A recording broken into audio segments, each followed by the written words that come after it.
The Wizard is the class that I've played the least of inside of Diablo Immortal, so today I had a good friend of mine supply me with some amazing footage of Rift gameplay using his high-level Wizard, and I'm here to review it. And I also got a package that I have to open, so we'll do that together.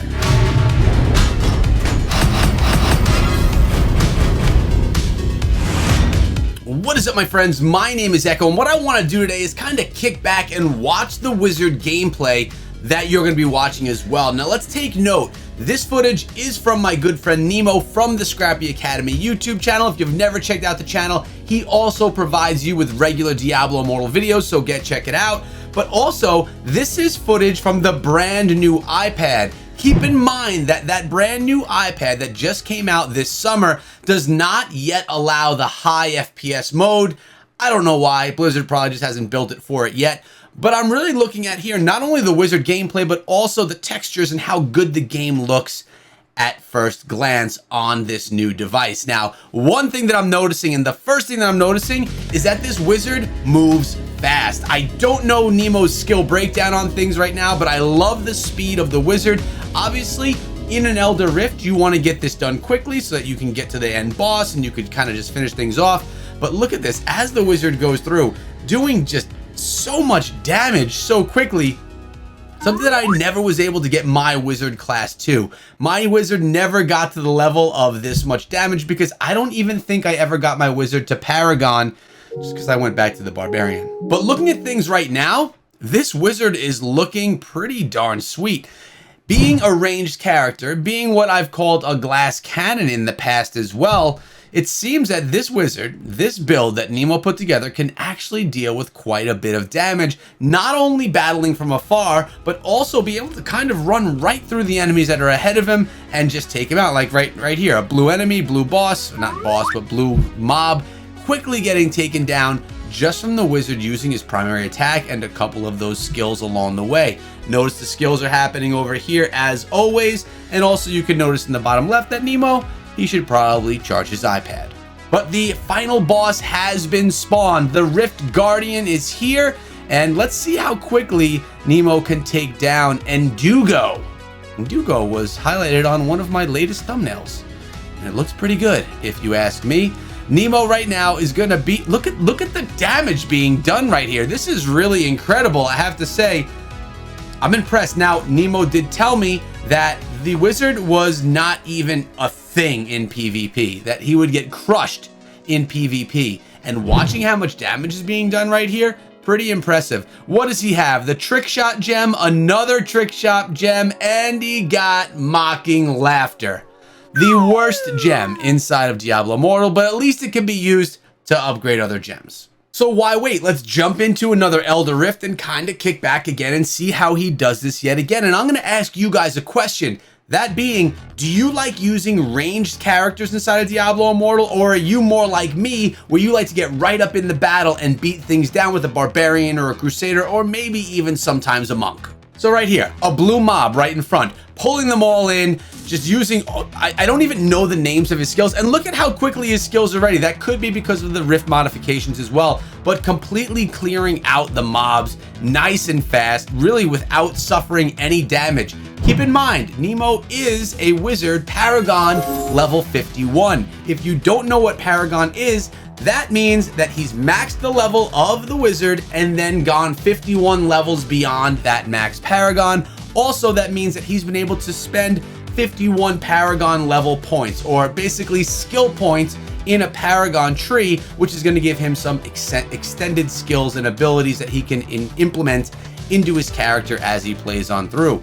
As things sit right now, he's about halfway through this Rift, and he just got himself a nice 33 kill. Now, if you're wondering why is he running through all these enemies and not killing them all, you get a lot more progression in Elder Rifts when you kill blue, purple, or the golden enemies. So what Nemo's going to do, he's going to run right up on one of those mobs, and then he's going to just kind of kill everything as it all circles together, because you will still get progression from killing regular enemies as well. As you just saw that progression bar, which is the purple bar on the top left-hand side, move its way over to the right-hand side. And right here is a golden boss. This could very well take him to that Rift Guardian, where he would then be able to take on another boss fight. Actually, it did not get him there just yet. There's a little bit more to go.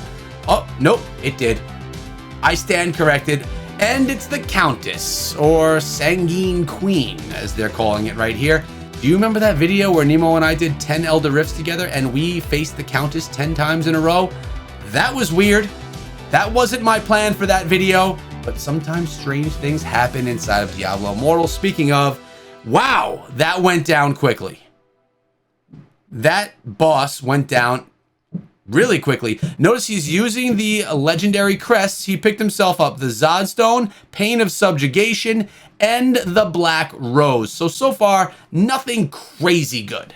So he's into his third and the final rift that we're going to be looking at here today. So not only are we getting a good peek at this wizard build, not only are we getting a good peek at the new iPad and how Diablo Immortal looks on the new iPad, without a FPS mode, by the way, we're also getting a look at different rifts and different rift bosses. This is one that I haven't seen as much, this rift, which is weird because I've probably run a couple of hundred of them myself. There are definitely some rifts that you're going to run that you'll see more often than others, and there's some that you just don't see as much. And this, in my opinion, from my experience, has been one of them. But Nemo right now, notice he has collapsed the rift progress bar right underneath his paragon level. You'll notice there is the eyes, and you'll notice the purple liquid, it looks like to me, rising above the eyes. When that liquid gets to the top, that means he's going to have completed the rift. I love that this is collapsible and still able to see your progression through the rift instead of it just being completely extended out. It's great for us as content creators so that we don't have to have that bar across the screen. We could still keep track of progression, but it can be done in a smaller fashion. Good job, Blizzard. I think that is excellent, especially for someone that's not wanting to spam up the screen as much. Speaking of, look at the screen. There's not a lot of stuff all over the place. Not a lot of buttons or things to click or just icons. It looks really clean, giving you more real estate for the actual game, which is excellent. But my overall impression here is, well, I'm pretty impressed with the wizard here and how Nemo built it up. The strength of this wizard is stronger than the barbarian that I have built right now. With that in mind, my barbarian, before the closed alpha was taken away, was just about to reach Paragon and didn't quite get there. So we're going to have to start another new Let's Play when the time comes, whenever we get the beta or whatever the next phase of Diablo Immortal is. If you're curious about when Diablo Immortal is coming out, I know you're probably already in the comment section saying, well, when is the game going to release? Will it play on my phone? I have many videos on my channel answering those very questions. Go check out those videos for those topics. Or, of course, you could always tune in on Sunday where Nemo and I, well, we hook up and we talk about Diablo Immortal. So that's an every other Sunday thing while the game is not in our hands. Make sure you stay tuned for that. It's called the Immortal Podcast. Make sure you guys come on through and be part of it. It is live on this YouTube channel every other Sunday, and it's kept as a playlist in case you missed those videos. So overall, Nemo has done a nice job building this wizard, and we have one more battle to look through right here as he gets his protection shrine. That's hard to say. And look at this, it's the Countess again. 2 in a row. I wonder if there's something up with that. But Nemo is going to shred through this, and you guys, well, if you made it this far, you shredded through the video. More Diablo Immortal in the comments section below, and while you're down there, make sure you subscribe to the channel and ring the bell for more Diablo Immortal videos every single day. Let's check out what was grabbed right here, and then I'm going to open up this bag with you guys. Looks like he's gotten Seled's Weakening, the Zodstone, and another Mocking Laughter. Rip Nemo. So it's really awesome being a creator because sometimes you'll get packages. I have a few of them actually, and I'm going to open them throughout my videos on my different channels, but this one here is from Raccoon Brand. In the past, I've worn many gear from Raccoon Brand. Let's see exactly what's in this one right now. All right, let's see what we got here. It looks like it's a hat, which is good. I do like wearing hats, but let's see what it actually looks like. Wrapped pretty nicely here with some nice tissue paper as well, which is probably making horrible noises in the microphone. I paused my game to be here. Will I wear the hat? Maybe backwards.